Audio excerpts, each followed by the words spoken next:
Hi, everyone. I'm Jeff Hunt, your host of the Human Capital Podcast. This is the place where we endeavor on each episode to uncover the deeply human aspect of work. Have you ever taken a personality assessment, either at home or work? My guess is that you probably have. And if you have, I'm curious about what your thoughts were about your assessment. Was this a positive or negative experience? Has it helped you in your relationships at work or at home? Today, we're going to talk about the advantages and disadvantages of these assessment tools and take the time to do a deep exploration on one tool that I think provides significant value.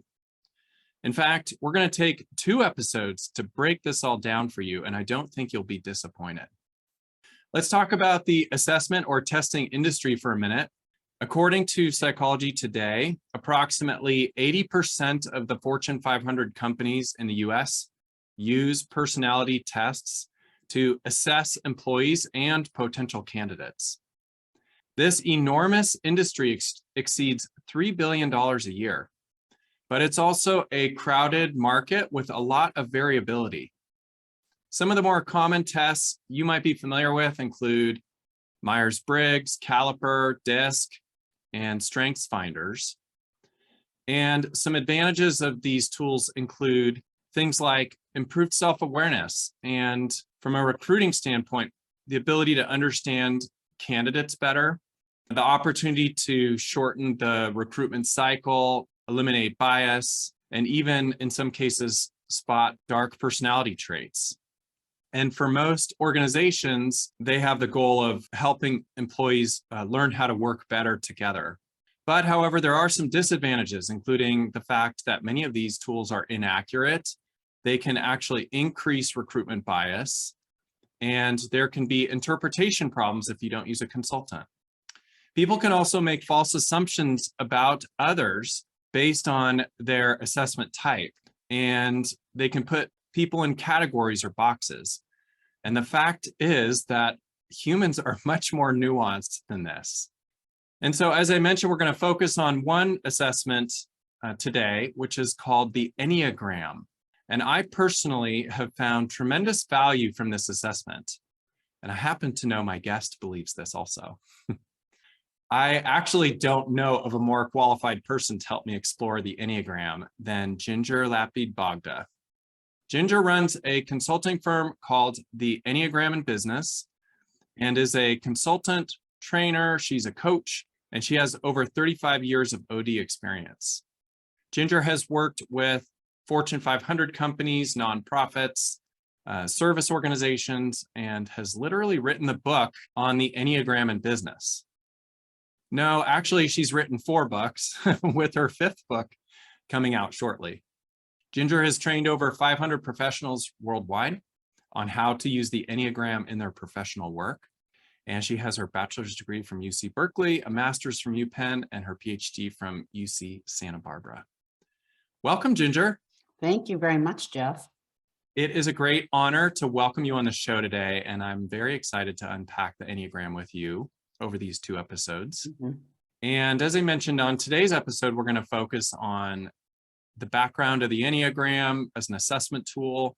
And then next episode, I'm super excited to unpack your new book, Team Transformations, right? Well, the new title is Transform Your Team with the Enneagram. Build trust, decrease stress, and increase productivity. Fantastic. So I had the opportunity, Ginger gave me an advanced reading of this book, so before it comes out, and I am highly recommending it. We have a lot to jump into today. I would love it, Ginger, if you could actually just start us out by giving us a thumbnail of your career journey. Take us back through that journey and share also who inspired you the most along the way. So the short version of the long story, because I'm old enough to have a long story, is I started out as a teacher and realized the importance of both learning cognitively and learning emotionally or interpersonally in being an effective learner and an effective teacher. And so, I parlayed that. I worked in organizations for decades as a trainer, as a consultant, an OD consultant, as a coach. And about 25 years ago, I actually now have about 45 years on me, and consulting, it's like really seriously long. But about 25 years ago, I crossed paths with the Enneagram. I didn't create it. It's actually 3,000 to 4,000 years old. We're not sure how old it is, but it's been evolving over centuries and has had a modern rebirth. And my sort of mission or passion is to bring it out into the organizational world so that organizations can be more effective, people can be more productive and happier at work and more satisfied. And in the process, the secondary is that they really get to know themselves and others better. So I do, and I think at this point, I stopped counting, but maybe 2,000 to 3,000 professionals worldwide I've trained. I don't know. I work directly with organizations and I write these books to help kind of foster that. So I want to say something that you said, and I think it's really important. It's the downside and upside. So the Enneagram, or really any assessment, really should not be used for hiring. But the Enneagram types themselves, and there are 9 of them, they will tell you a lot about a person's patterns of thinking, feeling, behaving, right? You know that, Jeff. Yes. And it will tell you a lot about their worldview. And so there is a great value to these 9 perspectives. But hiring should be based on skills for the job. Sure. And experience, although experience is a tricky thing because, you take a person who's had 20 years of experience, but they've been doing the same thing over and over. Yes. And somebody who's had 8 years of experience, but they learned from it. So I say, which person would you hire? Right. Right. The other is that what really is relevant to hiring, because it makes a more effective employee, besides skills and experience, is their level of self-mastery, their ability to, understand themselves, work with themselves, not be reactive, but be more conscious and choiceful, and ability to work with all kinds of other people effectively. Now, the Enneagram helps people develop self-mastery. But type itself, you can get a low self-mastery person of any type, and they can destroy a team, or they're at the top. Takes about 3 months to destroy if you have a top leader who's highly dysfunctional, no matter what their type, and I'd say 3 years to rebuild it after finally they leave. Wow. I want to go a little deeper into the assessment space. Can you render your opinion about why so many personality assessments are actually used in the workplace today? There is a big market financially and a lot of financial gain for people who provide that. So there's lots of offerings. From the point of view of employers, how do we know how to hire well? Because the cost of a bad hire is huge, and it's getting more so. And the higher the level you're hiring for, the more significant the role, the worse a bad hire is. So people are like, how do I know how to hire people? And, people can fake interviews, and people are not telling the truth necessarily on resumes. I've had that experience myself with people I've hired, and it's time consuming to hire people. So I think for some hiring managers, recruiter, it's a shortcut, but sometimes shortcuts don't get you where you want to go. So this is an issue, I think, because sometimes, like with the Myers-Briggs, for example, I know it's been used in a lot of hiring processes, and I know the MBTI pretty well. Say you have a group and you got their MBTI scores, and you go, this is a pretty high functioning group, right? Or people are talented. Let me hire like that based on score. Okay, but are you getting the most variety of perspectives? Are you cloning again? Mm-hmm. If you get so many people that are so much similar to one another by virtue of something about them, the MBTI score, DISC score, whatever, then you're going to eventually, in the short run, maybe it's easier to function together. But in the medium and long run, and there's a lot of research to prove this, you're going to be in trouble. You don't get effectiveness, longer term effectiveness by cloning on any basis. Yeah. So really what you're saying is that by using some of these assessment tools as part of the recruiting process, we could have a counter effect on our diversity inclusion initiatives. We could end up further solidifying our lack of diversity because we're always going for the same type of person because they have proven to be an effective team member or they're contributing to the culture, but they're not helping us make better decisions or things like that. Is that correct? Right. And then the other issue is maybe they were good for as is state, but if you look at creating the organization, the culture you want in the future, is that going to get you where you want to go? A lot of times there's a default to trying to use Enneagram tests, just for example. And the Enneagram, as I said, cannot really be used for hiring, but you can make a lot of errors that way. But the tests are only about 65 to 70% accurate anyway. Sure, that makes sense. Share a little bit more about the Enneagram. You mentioned it's 3,000 or 4,000 years old. That's just ridiculously old. So I assume it was sort of passed down orally, traditionally. Yeah, originally, and then things were added to the system and et cetera. So that's exactly right. Okay, so give us an overview of what it is for those people that are not familiar with it. So there's 9 types, each with a distinct pattern of thinking, a pattern of emotional response pattern, habitual, and a tendency to act in certain ways. No type is better than any other type, although sometimes people want to think so, but it's not the truth. They're just different. The thing about the Enneagram that's really, I think, astounding is it shows you a mirror of who you actually are. And also it's a development system. So it's not about, okay, this is how you are. You can understand yourself better and you can accept yourself more, which is fantastic. But the second thing is, so it shows you how you can develop, if you want to, with specific development paths based on each type, which is super helpful. So I'll go through the 9 types, okay, in terms of leadership style, but I'll reference the type in general. And then I'll give you, I hope, a story that will be short. Okay, perfect. And before you jump in real quick, it sounds like what you're saying is actually it's very pragmatic, because when you know your type, there's these very obvious sort of areas that you can work on a regular basis to really move and live into your higher self. Is that correct? Yeah. So the thing, I'm going to do it to leadership, but parenting, teachings. It's about how to communicate more effectively.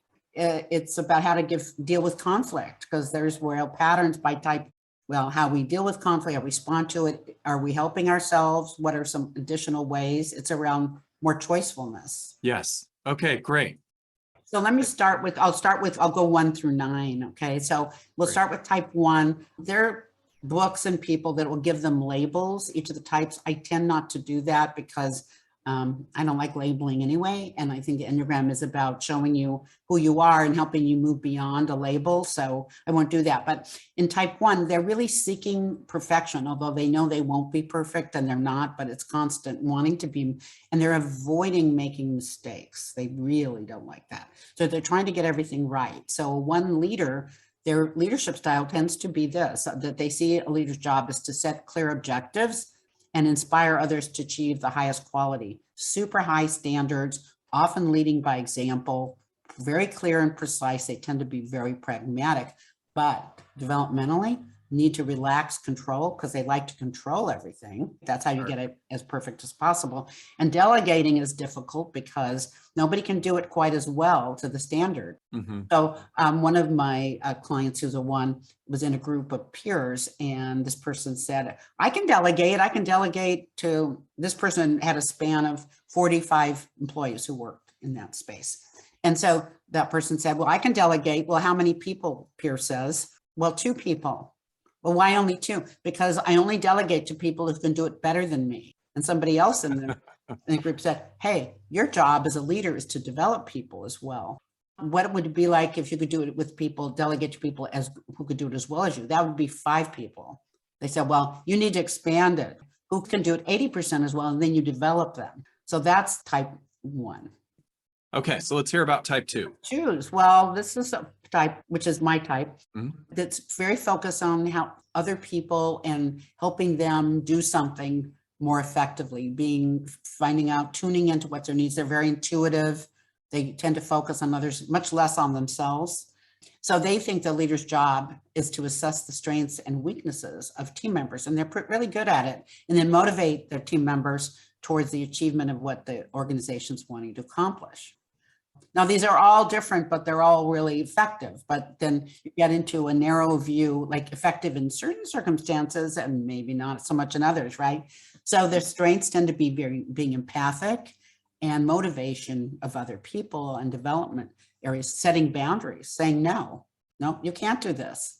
No, that wasn't okay. And it was setting boundaries so people hear them and delivering difficult information.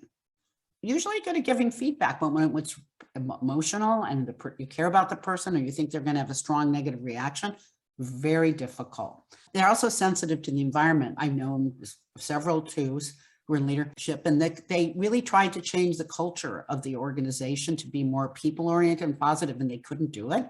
Sure. And so what did they end up doing? They got very frustrated. They kept trying, and they left precipitously. And that's a big loss to the organization because they weren't able to influence the way they wanted to. In the world of two, if it's painful and people are suffering, I can't bear to be in this. It sounds like twos care deeply about others and they care deeply about improving the situation. But less self-care. So the leaving is like, it's really got to the person and they weren't taking care of themselves, trying so hard to take care of others that they ended up leaving the organization. Sure. And possibly regretting it. So the tendency of the two could be to sacrifice themselves at the gain of the organization or whatever exactly they're dealing with. But then you sacrifice and then you give away so much. Gotcha. And don't take care of yourself. The other thing that's helpful as you're explaining these is for people to listen to them in terms of which type they think they might be. So if listeners can kind of have an open ear to that. And I would say that a key takeaway there too, at least for myself, was when I listened to my type, in some ways it described me and it's like, oh yeah, that's me. But then it also made me cringe a little bit because so if those are what you're experiencing, then that could be your type. Right. So now we're going to get to your cringe. Although I know you've been working on yourself. So I hope that the more you work on yourself, and that's true for me, I cringe less on my type and work more on the development. Yes. So type 3, my type. Let's hear it. All right. So this is the type that's results. Ready? And fire. Wanting results, wanting to perceive oneself as successful or competent. You define success by their own term. They do. But avoiding failure, that's like at all costs. So what happens, their style of leadership is they like to set goals and create plans automatically and then deliver on them. So they create an environment that achieves results. And they think that happens when people understand the organization's goals and structure. So the strengths, getting results and staying focused, staying really focused on the deliverables and the results, but the development can be very impatient when things are not moving fast enough and afraid to take risks where they might fail. And that's even in one's personal life. My son, who's a 3, he never would swim because he didn't feel like he could be successful with his feet off the ground. So he's fabulous when any sport, except not his feet off the ground. That made him anxious, right? And now he's starting to take the risk and swim, and it's okay. And he's even enjoying the process. So, though they can be super competent, but when they feel like they're risking failure or they can overwork themselves because they don't want to fail, then they can get interpersonally abrupt. The way I say it is the person who could teach charm school needs to go to it. You relate to that? You want to give a story about yourself, Jeff? Yeah, well, I appreciate that description. And I'm reflecting on sometimes as a 3, what happens for me is I am so goal-oriented and focused that I will lose sight of the important connections that I need to be maintaining and keeping with my team. And it's very interesting too, because obviously I run a software company and our software is, the name of my company is Goalspan. So that's sort of I laughed when I heard that one. Peeks right into the threedom. But I will also add, Ginger, that it's pretty incredible when you look across this country because it's filled with 3s, and many business leaders and CEOs or executives, people in the C-suite, are 3s. Now, not always the case, but they get fueled and encouraged and motivated by societal norms and encouragement for this achievement orientation, which oftentimes for people, that achievement orientation can be at the expense of a more fulfilling life. So that's a bigger picture discussion that we could probably take offline somewhere else. But well, I'd also add many countries have a type culture. Mhm. And the US is a type 3, although different regions are not. Interesting. Mhm. So, and in corporate America, it tends to be a little bit 3-ish, but doesn't mean all the leaders are 3s. So sometimes, and this for your audience, people might mistake themselves for 3s when they're not, because the culture of the organization has sort of required them to be very 3-like. Sure. One more thing on the 3 before we move on. I'm sort of thinking about how 3s can be leaders, but goes back to your original point of being careful to value every single type on the Enneagram, because if we can fill our leadership teams with a diversity of types, we're going to end up making better decisions. If I fill my leadership team with a group of 3s, then we're going to be a little bit more narrow-minded than we would be otherwise, even though we're achievement-oriented, but it's also going to probably have a negative effect on our overall culture. Wouldn't you agree with that? Well, hypothetically, I think it varies whether they're filled with 3, right? But I think it depends on the company. But let's hypothetically say that the corporations run by a lot of 3s, right? What are you going to get? You're going to get results. You're going to get measurable objectives. But what might you not get? Enough attention to people, enough attention to development, enough attention to risk-taking. Mm-hmm. Because right now, we're in a place where 10 or 15 years ago, there wasn't such a need to take risks, right? There was more stability. Now we're in unknown territory. There is a need to take risk. So if the fear of failure is looming, and that's your failure avoidant type, that could impact your willingness to take risks. Yes, that makes sense. So, but anyway, to type 4s like to think of themselves as different, unique, and special. And they tend to be the most internally oriented of all the 9 types. So they're looking at meaning and purpose and vision and real and deep inspiration. That's really cool because they sit right next numerically to 3s that are focused on the external drive for results and plans. Here you have a type, let's find purpose and meaning in the work we do, which is really, really important. So we can do excellent work. So the strengths are creating a deep vision and connecting with others emotionally. I mean, they will hang in there. Whereas the 3s can be impatient and other types can be more impatient, not the 4 so much. Mm-hmm. But what are the development areas? Well, not taking things personally that happen and being able to regulate their feelings internally because they're very feeling responsive. So I had a client who I was tasked to give feedback to this person as well as several others and to collect feedback and use the Enneagram typing to help them understand how they were processing what the feedback might be. Now, the interesting thing, this person was a 4, was so anxious about getting the feedback from me. And the question I asked was why? Because in a prior job, they had gotten some feedback and it had been very negative. Now, the feedback I had on this person was hugely positive.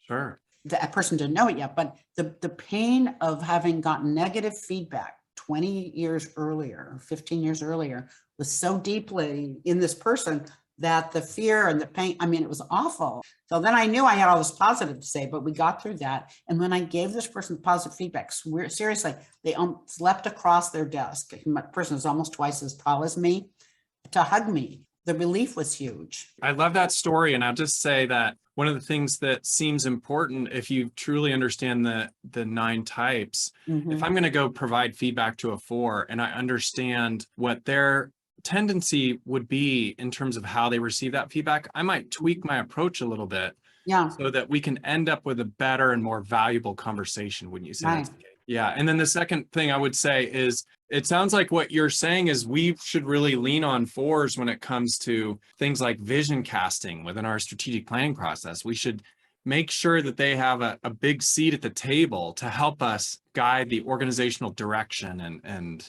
Okay, so I have a different take. I say yes, and. Okay, let's hear If it. you have a very skilled for the job and experienced 4, and they're at the table, which is great, let them influence you to get more visionary yourself. Let them help you find that inspiration in you. Sure. So like we don't rely on the 3s to kind of set objectives and results, right? We can find that in us. We don't rely on the 2s to try to motivate and to figure out what people need and want. They can help us bring that out in ourselves. Yeah. That's maybe my message. Great. I love that. Go to 5s. So fives like things to be objective and logical and systematic. They're very mentally, cerebrally oriented, and they disconnect with their feelings in real time.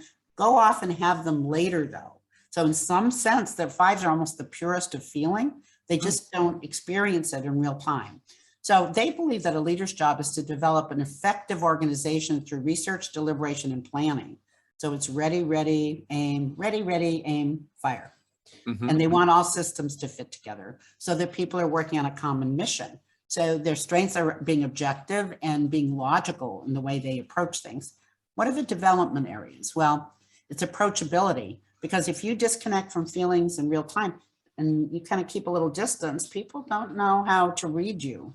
And emotional connectivity, they do connect when people they want to emotionally, can be at work, can be at home, but they're selective. They're very selective. So they need to not feel like we're intruding on them. You know, they need 50% more space if we're in physical proximity to them. And the normal space between people and the culture you're in, it varies by culture, might be 12 or 18 inches. Add 6 more inches, 12. Interesting. If it's 18, add 9, you know, something like that. They just they don't want to feel like somebody's coming too close. So most of the 5 leaders that I coach, it's amazing. They get some very similar feedback, which is people feel like they may respect them, but they don't feel like they know them. What I tell the 5 leaders is, it's not that they really want to know you. They think they do. They want you to feel that you know them. They're looking for connectivity. So I usually coach them to, don't feel obligated to share stuff that you don't want to, but spend time with people. Ask them how they're doing and listen. Okay, great. So let's go to 6. So 6s are the most complex of the 9 types. And this is a type that believes that the world is not certain. It's not certainty and predictability in the world. So they're trying to figure out how to make it a more certain world. And they know it's not a certain world. So they have a relationship to risk avoidant, risk wanting to go into risk to prove that they're not risk averse, afraid, you know, it's kind of fun. Some of them are just very dutiful to the team and to the organization. So that avoids their risk. Some create little tribes or families around them. So they believe that a leader's job is to solve organizational problems by developing a creative problem-solving environment. So every person feels that they are part of the solution. Strengths, problem-solving, perceiving alternative pathways, but development is too little or too much risk-taking, and skepticism, continuously asking what ifs, which can selectively can be good, but too much, they can create the perception of that they're keeping the group or the team or the organization from moving forward because they keep, what about this? What about that? Well, actually, 6s would prefer other people would ask that, so they didn't feel like they had to keep asking. 6s may be the ones in the leadership team that are willing to ask those questions that other people aren't. And so it sounds like it's a matter of balance. We want to hear from the 6s in terms of their questions to help us mitigate risk, but we want to do that with the correct lens and the right balance. Now, I had one 6 client who was the kind of 6 that would go against the fear with, you know, action. And it was a little hard to see that there was this risk thing.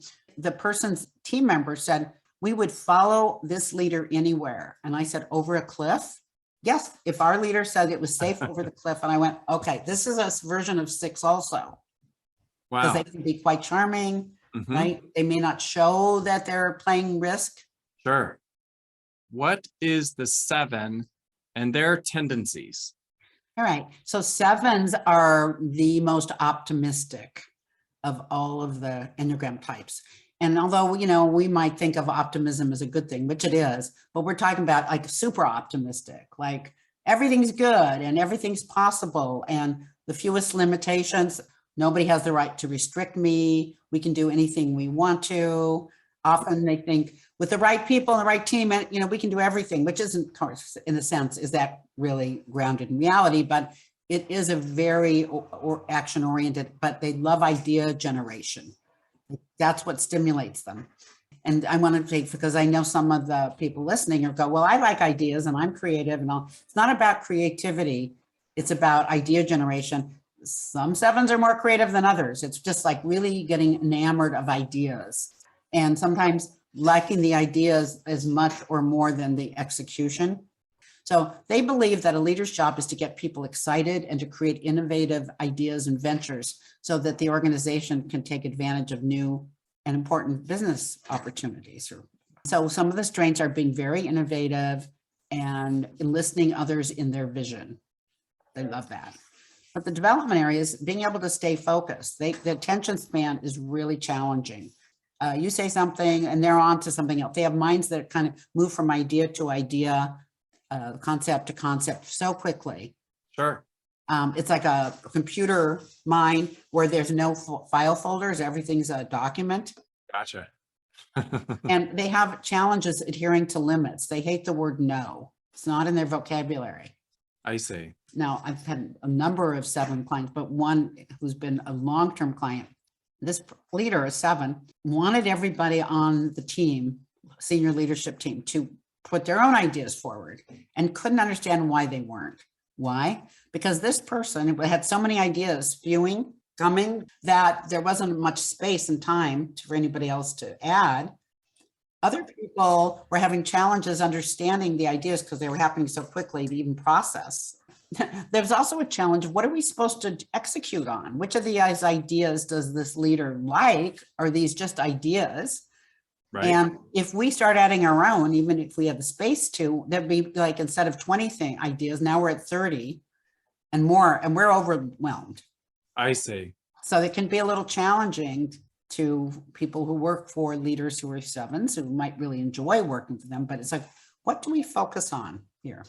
So it sounds like the 7 can be motivating and inspiring, and they're filled with energy, and they're bringing this life to the team, and they have all these ideas, and they're going to bring this level of energy that might not exist otherwise. But it also sounds like the challenge is reining that in a little bit so that we retain some focus and we retain some direction and we retain enough margin in the group for others to contribute. Is that correct? Right. The leader thought, I'm asking for them to contribute. Didn't understand why they didn't. There wasn't any space between thoughts. Sometimes with 7s, I had another 7 client. I said to this person, do you ever breathe? Because the words were and ideas were coming so fast. And that, it's like you're not breathing. There's no space for other people to contribute into the system. I'll add a footnote to the 7 before we move on to the 8. So you mentioned your son. Well, my younger son is also a 7. So he happens to be a musician. Mm-hmm. And we, for those of you that are interested, between episodes 25 and 6, we recorded a bonus episode where I had the opportunity to interview him. He's very familiar with the Enneagram. He knows he's a 7. And he wrote a song called Still. That episode, he goes into the value of being present.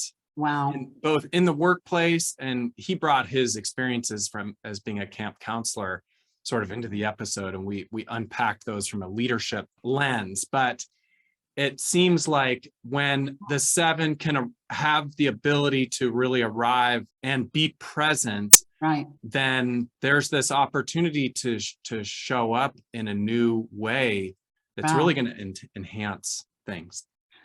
My reaction to your story, I imagine you are very proud of him for that, because not only is creative and all, but being still is one of the most challenging things for a 7. They're always in motion. Their minds are in motion. They use their arms, a lot to explain, and they often pace and they need to be moving and really moving. So to be still is to be present, but for any of us, but to be dealing with our emotions, because there's a way that 7s do move away from their emotions, except joy. They love that. Mm-hmm. And so the name of the song, the piece is Still. I mean, that's just so amazing. Yeah, I'm very proud of him. So, okay, number 8. Type 8. Okay. So 8s are the big, bold, superheroes, or so they think of themselves.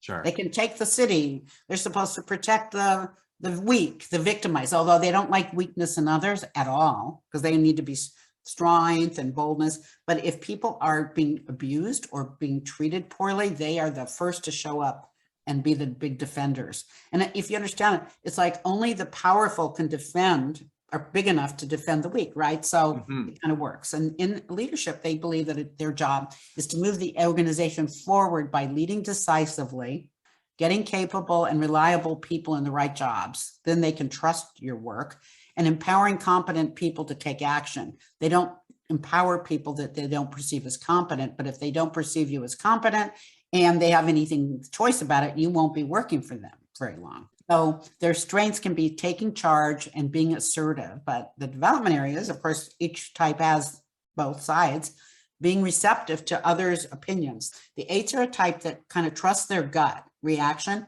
If they have a reaction to something or about action or about an individual, they kind of believe that's the truth. And they're often not as receptive to others. So it's about, sometimes you need to be receptive. You can't always trust your gut about people. They like big action.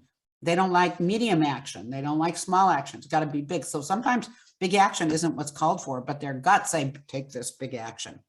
And they can overextend themselves tremendously. They go into like overhaul, overwork, overdo. I don't want to concern people too much, but I need to say this. Sometimes they don't pay attention to how overworked they are or their physical well-being. And they can land up in the hospital out of sheer exhaustion, or there could be something wrong, but they power through some ailment and then it can be serious. So it's about really paying attention, not to just moving, powering forward, but to whether you're leading a team powering forward or you're pushing yourself to power forward and power on. It's to also allow yourself to power down and pay attention to what's really going on and to be more receptive. So for 8s, it's paying attention internally to what's going on and whether they actually are overworking and whether they are listening in. Overeating or under eating or over exercising or under exercising, or, over under, they tend to go either over or under. Sure. And then it's a matter of also paying attention externally. So on your team, for instance, making sure to pay attention. Are you allowing other viewpoints? Are you really allowing enough space for people to provide a viewpoint and inform the decision? Yeah, exactly. The other thing I'm getting the sense about the 8, Ginger, it sounds like the way you've described them, they're showing up with a big presence. Is that often the case as they sort of? Yes, even if and some are more introverted, like anybody, and some are quieter, which doesn't mean you're introverted, but their presence is felt, whether they're talking or they're not talking. Gotcha. And they know how to power up energetically, somatically. All right, type 9. The 9, the kind of viewpoint is, I go along to get along. I want harmony. I want everybody to feel part of this. They tend to really value consensus, everybody having a voice. Being respectful, not being rude is super important to them. So they believe their job is to help everyone achieve the collective mission by a clearly structured, harmonious work environment. So sometimes it's like people say about 9s, they don't like conflict. That's partly true. They don't, because it creates disharmony. But on the other hand, they're super good at mediating conflict between others. They listen to you, they nod their heads, they understand multiple perspectives. I've seen 9s mediate conflict between 2 others, where the 2 other people didn't even need to get together. They felt so listened to and understood. So their traits of the 9 leader is creating consensus and listening to multiple viewpoints. And they really do value multiple viewpoints. But then on the other hand, developmentally, taking a firm stand. Sometimes it can be very hard for 9s, and leaders do need to take stands. But the question is how, what, when, and how, right? But for 9s, it can be hard to take a stand because they don't want to create tension and conflict. And sometimes they're not quite sure because they see so many perspectives what their stand is. And sometimes they want to hear everybody else because they like, what amongst all these viewpoints, what be common ground. But leaders do need to take a stand sometimes. It's important for 9 leaders to develop that. And then they need to also learn how to face conflict directly and not get throttled, because many 9s feel it in their bodies when there's conflict directed at them or they're angry. And they often will not let themselves be aware that they're angry, but they feel it in their bodies, right? And then that causes them to not sleep so well and to feel tension, and, it's uncomfortable. And so it's about learning how to do that. It seems like the work of the 9 is really to be able to maybe process that emotion, but then let go eventually. Right. And actually, I guess, look at those situations proportionally for what they really are, not overplayed or overblown.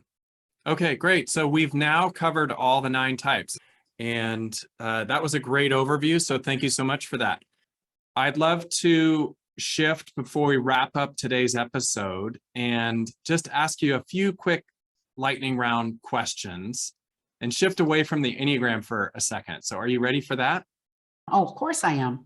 All right. So the first one is, what are you the most grateful for? My son, he's 31, a great teacher. Ginger, if you look back on your career, what was the most difficult leadership lesson that you've learned? What I've learned is I can only do the best I can do at the moment. And there will be times when people don't like it or misread it or whatever. And I have to be okay with that. That's part of being what a leader is. Who is one person you would interview if you could, living or not? Barack Obama. Or maybe Zelensky. Yeah, I'd want to interview him because I don't know how he stepped up into this the way he did. I mean, that's about rising to the occasion, really rising to the occasion. He's quite a leader, isn't he? I'd be scared to death. Absolutely. Okay, let's quickly summarize today's episode. It sounds like what you're saying is this Enneagram thing is a very, very old tool that has evolved over the ages. It's become more modernized. And now its adaptability to business provides tremendous value. And each of these types, if I understand you correctly, is not about putting people into a box, but it's more helping them get out of the box. Is that a good way to say it? Perfect. That's exactly right. And what else can you share to help summarize our conversation today? Anything else you want our listeners to know from today's episode? Yeah, I think it's about approaching the system, the Enneagram system, yourself and others with curiosity and not judgment. That's great. That's quite a leadership lesson for all of us, that lens of curiosity. Well, Ginger, thank you so much for coming on the episode today. I really appreciate all the wisdom you shared with our listeners. I enjoyed it. Thanks for listening to the show this week. We release new episodes every other Tuesday. Let me know what you thought of this episode by emailing humancapital@goalspan.com. Human Capital is produced by Goalspan. Subscribe wherever you get your podcasts. And please share this podcast with your colleagues, team, or friends.